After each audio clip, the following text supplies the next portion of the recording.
So let's use screen mode in a real example.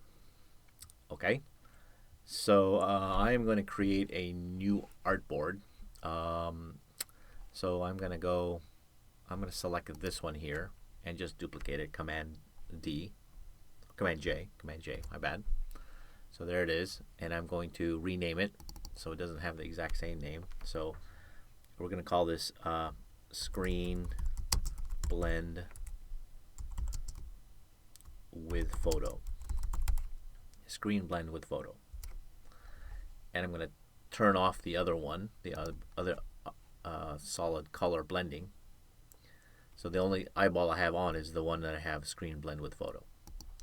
And then in here I'm going to delete these two layers inside because I actually don't need them. So delete them. And I'm going to go File, Place Embedded.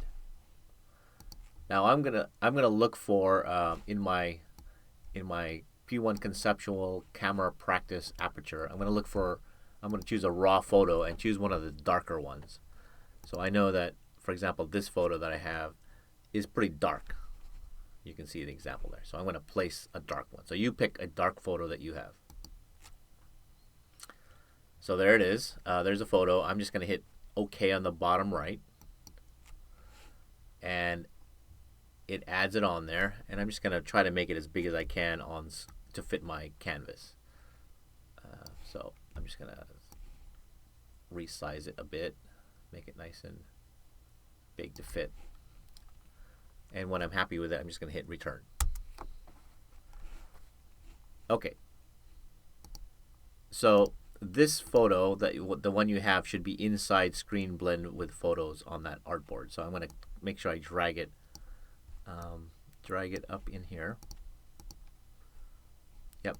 So if you twirl, if you collapse your screen blend with photo layer, it should collapse the photo. So that way you know it's inside. Alright, so let's do the exact same thing we did with our barn house. So let's Command J our photo layer.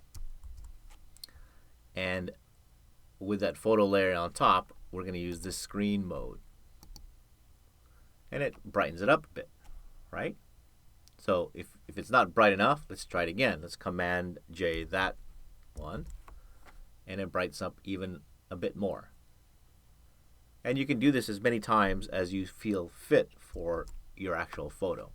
So now it's getting to be too much, and I'm going to turn down the opacity of the top layer.